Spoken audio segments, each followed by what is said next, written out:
வாங்க, இன்னைக்கு நாம பேச போற விஷயம் ரொம்பவே சுவாரஸ்யமானது. இந்தியாவின் பசுமை ஆற்றல் வரைபடத்துல தமிழ்நாடு ஒரு புது அத்தியாயத்தையே எழுதிட்டு வருது. ஆமாங்க, சூரிய சக்தியில இந்த மாநிலம் எப்படி ஒரு பெரிய சக்தியா உருவெடுத்திருக்குங்கிறத பத்தி தான் நாம இப்ப பார்க்க போறோம். 48.20 மில்லியன் யூனிட்ஸ். இந்த நம்பர் என்னன்னு யோசிக்கிறீங்களா? இது வெறும் ஏதோ ஒரு பெரிய நம்பர் கிடையாது. இது தமிழ்நாட்டோட ஆற்றல் வரலாற்றிலேயே ஒரு பெரிய திருப்புமுனைய குறிக்கிற ஒரு நம்பர். ஆமாங்க, நீங்க பார்த்த அந்த நம்பர் தான் February 11, 2025 ஒரே ஒரு நாள்ல தமிழ்நாடு சூரிய சக்தியிலிருந்து உற்பத்தி செஞ்ச மின்சாரத்தோட அளவு. இது மாநில வரலாற்றிலேயே ஒரு புதிய உச்சம்.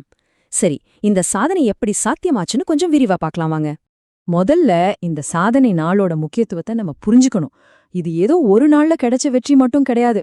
தமிழ்நாட்டோட சூரிய சக்தி திறன்ல ஏற்பட்டிருக்கிற ஒரு அபாரமான வளர்ச்சியோட தெளிவான அடையாளம் இது. இந்த நம்பர்ஸ கொஞ்சம் பாருங்களேன். February 11 48.20 மில்லியன் யூனிட் மின்சாரம் உற்பத்தி செஞ்சது ஒரு வரலாற்று சாதனை. அது மட்டும் இல்ல, அதை தொடர்ந்து கொஞ்ச நாள்லயே February 16 உற்பத்தி திறன் 6579 மெகாவாட்டுங்கிற ஒரு புது உச்சத்தை தொட்டிருக்கு. போன ஒரு நிதியாண்டுல மட்டும் 13,000 மில்லியன் யூனிட்டுக்கு மேல சூரிய சக்தியிலிருந்து நமக்கு மின்சாரம் கிடைச்சிருக்கு. இது ஒரு தொடர்ச்சியான வளர்ச்சியை காட்டுது. இந்த சாதனைகள் எல்லாம் திடீர்னு ஒரு நாள்ல நடந்த மேஜிக் இல்ல. இதுக்கு பின்னாடி பல வருஷ உழைப்பு இருக்கு. தமிழ்நாட்டுல நடந்துட்டு வர்ற ஒரு பெரிய சூரிய சக்தி புரட்சியோட வெளிப்பாடுதான் இது. அதோட பரிமாணத்தை பார்க்கலாம். இன்னைக்கு நிலைமைக்கு தமிழ்நாட்டோட மொத்த சூரிய சக்தி நிறுவப்பட்ட திறன் 10,000 மெகாவாட்டையும் தாண்டிடுச்சு. யோசிச்சு பாருங்க, இந்த பிரம்மாண்டமான திறனோட சூரிய சக்தி உற்பத்தியில இந்தியாவிலேயே 4வது பெரிய மாநிலமா தமிழ்நாடு இருக்கு. இந்த வரைபடம் ஒரு ரொம்ப முக்கியமான கதையை சொல்லுது. பல வருஷமா காத்தால மின்சாரத்துல தான் தமிழ்நாடு முன்னணியில இருந்துச்சு. ஆனா 2024-25 வரலாற்றிலே முதல் முறையா சூரிய சக்தி உற்பத்தி காற்றாலயம் மிஞ்சிருக்கு. இது நம்ம மாநிலத்தோட ஆற்றல் துறையில ஒரு புது சகாப்தத்தோட தொடங்கோன்னு தாராளமா சொல்லலாம். இந்த வளர்ச்சி பெரிய பெரிய சோலார் பார்க்கோட மட்டும் நிக்கல. நம்மள மாதிரி சாதாரண மக்கள் கூட தங்களோட வீட்டு மாடியில, கட்டடங்களோட கூரையில சோலார் பேனல்ஸ் போடுறது பயங்கரமா அதிகரிச்சிருக்கு. பாருங்க, கடந்த 2 வருஷத்துல மட்டும் கூரை சூரிய சக்தி திறன் 2 மடங்குக்கு மேல அதிகரிச்சிருக்கு. இதுவே காட்டுது இந்த பசுமை புரட்சி எந்த அளவுக்கு மக்கள் கிட்ட போய் சேர்ந்திருக்குன்னு. சரி, இந்த வளர்ச்சியெல்லாம் தமிழ்நாட்டோட ஒட்டுமொத்த மின்சார உற்பத்தியில எந்த அளவுக்கு ஒரு தாக்கத்தை ஏற்படுத்தியிருக்கு? சூரிய சக்தியோட பங்கு என்ன? வாங்க பார்க்கலாம். தமிழ்நாட்டோட மொத்த நிறுவப்பட்ட மின்திறன் சுமார் 40,000 மெகாவாட். இந்த பைச்சாட்டை பாத்தீங்கனாலே உங்களுக்கு புரியும், சூரிய சக்தியும் காற்றாலையும் சேர்ந்து எவ்ளோ பெரிய பங்கு கொண்டிருக்குன்னு. நிலக்கரி மாதிரி வழக்கமான அனல் மின் நிலையங்களை விட புதுப்பிக்கத்தக்க ஆற்றலுக்கு இப்ப எவ்ளோ முக்கியத்துவம் இருக்குங்கிறதுக்கு இதுவே ஒரு பெரிய சாட்சி. இதை இன்னும் சிம்பிளா புரிஞ்சுக்கணும்னா இந்த சார்ட்ட பாருங்க. தமிழ்நாட்டோட மொத்த நிறுவப்பட்ட மின்திறன்ல 58%, ஆமாங்க, பாதிக்கும் மேல புதுப்பிக்கத்தக்க ஆற்றல் மூலங்கள்ல இருந்து தான் வருது. இது ஒரு மகத்தான சாதனை. ஏன்னா இது நம்ம மாநிலம் ஒரு தூய்மையான எதிர்காலத்தை நோக்கி எவ்வளவு வேகமா போயிட்டு இருக்குங்கிறத காட்டுது. இந்த பெரிய பசுமை ஆற்றல் மாற்றத்துக்கு பின்னாடி அரசாங்கத்தோட கொள்கைகளும் அதுக்காகவே உருவாக்கின அமைப்புகளும் ஒரு முக்கியமான பங்கு வகிக்குது.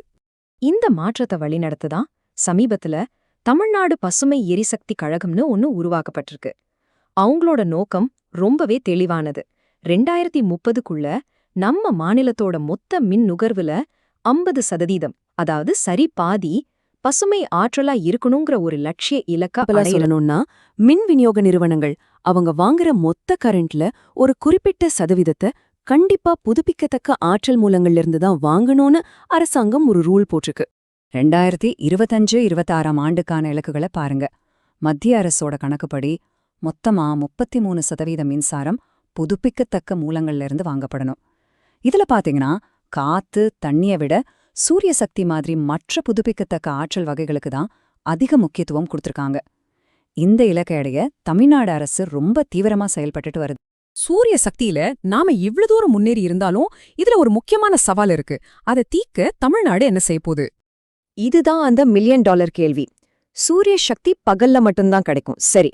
அப்போ ராத்திரி நேரத்திலயும் மேகமூட்டமா இருக்கிறப்பவும் நம்ம மின்சார தேவையை எப்படி பூர்த்தி செய்யறது? இதுக்கு தீர்வுதான் பேட்டரி ஆற்றல் சேமிப்பு அமைப்புகள், அதாவது BESS. கான்செப்ட் ரொம்ப சிம்பிள். பகல் நேரத்துல நமக்கு தேவைக்கு அதிகமா கிடைக்கிற சோலார் பவரை பெரிய பேட்டரிகள்ல சேமிச்சு வச்சு மின் தேவை அதிகமா இருக்கிற மாலை இரவு நேரங்கள்ல அதை திரும்பவும் கிரிட்டுக்கு கொடுக்கறது தான் இதோட வேலை. இந்த தொழில்நுட்பத்துல தமிழ்நாடு ரொம்ப தீவிரமா கவனம் செலுத்துது.